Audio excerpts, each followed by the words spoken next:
Gunung Semeru erupsi membuat Jepang mengeluarkan peringatan waspada karena kemungkinan terjadi tsunami pada Minggu 4 Desember 2022. Kemungkinan itu dikeluarkan oleh Badan Meteorologi Jepang. Namun, berdasarkan informasi terbaru, peringatan tersebut kemudian dicabut oleh Badan Meteorologi Jepang, di mana pihaknya menyampaikan tidak ada dampak tsunami dari erupsi gunung berapi di Indonesia. Adapun tsunami akibat erupsi Gunung Semeru sebelumnya diprediksi mencapai prefektur Okinawa paling cepat sekitar pukul 14:30 waktu Jepang.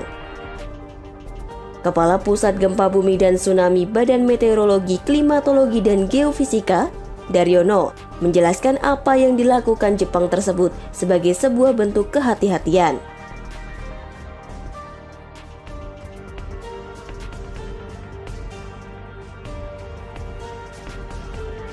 Menurutnya, wujud kehati-hatian tersebut muncul mengingat erupsi gunung api bisa menghasilkan gelombang kejut yang memicu tsunami seperti yang pernah terjadi saat erupsi gunung api Tonga.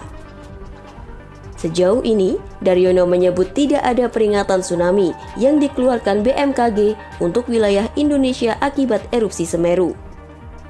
Selain itu, peneliti bencana Institut Teknologi 10 November, Dr. Insinyur Amin Widodo, mengatakan erupsi yang terjadi saat ini tidak akan sampai ke lautan. Menurutnya, gunung berapi di darat seperti Semeru memiliki lahar yang tidak akan sampai pada bibir pantai. Ia menambahkan, pemicu tsunami terjadi jika gunung yang meletus berada di lautan seperti Krakatau dan gunung api dasar laut di Pasifik. Diketahui, Gunung Semeru di Kabupaten Lumajang, Jawa Timur mengalami erupsi pada Minggu 4 Desember 2022 pukul 2:46 waktu Indonesia bagian Barat. Akibatnya, ribuan jiwa mengungsi di 11 titik pengungsian.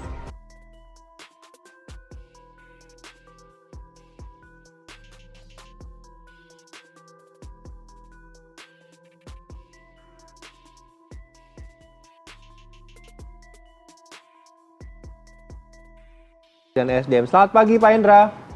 Selamat pagi Pak. Selamat pagi.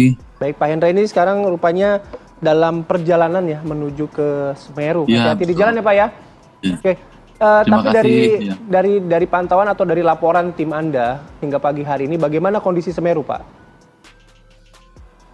Barusan tadi 1 jam yang lalu kami mendapat laporan bila kondisi Semeru sudah tenang. Begitupun juga cuaca di Gunung Semeru juga cerah. Jadi sementara suasana di sana lebih baik dari yang kemarin. Karena yang kita khawatirkan bila cuaca mendung atau hujan, ini yang bahaya yang kita harus antisipasi ke depan. Ya, Pak, boleh diinformasikan juga selama ini atau mungkin seminggu belakangan bagaimana sih pola aktivitas dari Semeru, Pak? Nah, ini yang yang menjadi kesulitan dalam memonitor Gunung Semeru ini, aktivitas permukaan tidak terlampau signifikan atau dominan. Jadi lebih ke aktivitas yang lebih dalam dari suplai magma di Gunung Semeru. Nah, ini yang agak sulit diantisipasi lebih cepat karena untuk kebanyakan kasus di gunung-gunung ini setelah proses yang di dalam biasanya diikuti oleh proses yang dekat permukaan. Tapi untuk kasus Semeru ini langsung dari dalam menuju permukaan. Jadi bisa dibilang cepat sekali prosesnya. Artinya kalau langsung dari dalam menuju ke permukaan itu kira-kira gambarannya gimana Pak Hendra? Ya seperti kita lihat dari data-data baik dari data deformasi maupun data kegempaan dangkal tidak terlalu banyak memberikan signifikasi ya. Hanya data-data dalam. Nah biasanya kita menunggu kalau ada supply dari dalam atau identifikasi sinyal-sinyal dari dalam, kita menunggu berapa saat ada dulu proses di dekat permukaan. Kalau Semeru, dalam hal Semeru ini langsung, sehingga itu yang memberikan kita menaikkan menjadi awas karena prosesnya akan sangat cepat. Pak, apakah sebenarnya untuk Semeru sendiri Pak, kita tahu bahwa setiap harinya memang mengalami erupsi begitu. Apa yang paling mengkhawatirkan dari aktivitas erupsi kali ini, Pak Hendra? Ya, dari historisnya Gunung Semeru ini ciri khasnya adalah kejadian erupsi berupa awan panas guguran. Nah, ini daya jangkaunya mencapai bisa lebih dari 10 km, bahkan belasan kilometer. Nah, kita tidak ingin terlambat dalam mengantisipasi. Seperti tadi saya disampaikan, bahwa prosesnya sangat cepat, sehingga kita harus mengantisipasi secara cepat agar kita mempunyai waktu untuk menjauh dari daerah yang diperkirakan bahaya. Oke, nah soal ini Pak, bencana memang tidak bisa diprediksi ya Pak, kapan tepat waktunya. Tapi setidaknya kan PVMBG pasti punya data-data untuk menganalisis setidaknya. Nah, dengan adanya aktivitas erupsi Semeru kemarin, potensi untuk terjadi erupsi yang sama di kemudian hari dalam jangka waktu dekat ada tidak Pak? Jadi betul, kita tidak bisa memprediksi, hanya kita mempunyai kecenderungan data. Nah, ini yang membuat sulit di Gunung Semeru.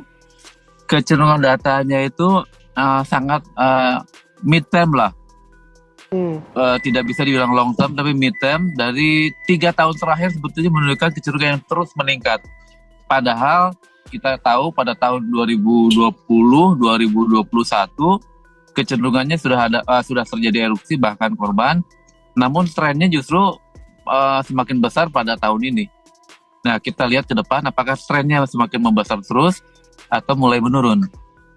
Baik, mungkin Pak Hendra nanti bisa juga menjelaskan kepada kami begitu ya, yang saat ini disebutkan adalah awan panas guguran ya. Apa bedanya dengan awan panas letusan, kemudian mungkin ini arahnya kemana, radius berapa yang masih dikategorikan cukup aman. Tapi nanti kita sambung lagi Pak Hendra di segmen berikutnya. Tetap bersama kami pemirsa, Apa Kabar Indonesia Pagi akan kembali sesaat lagi.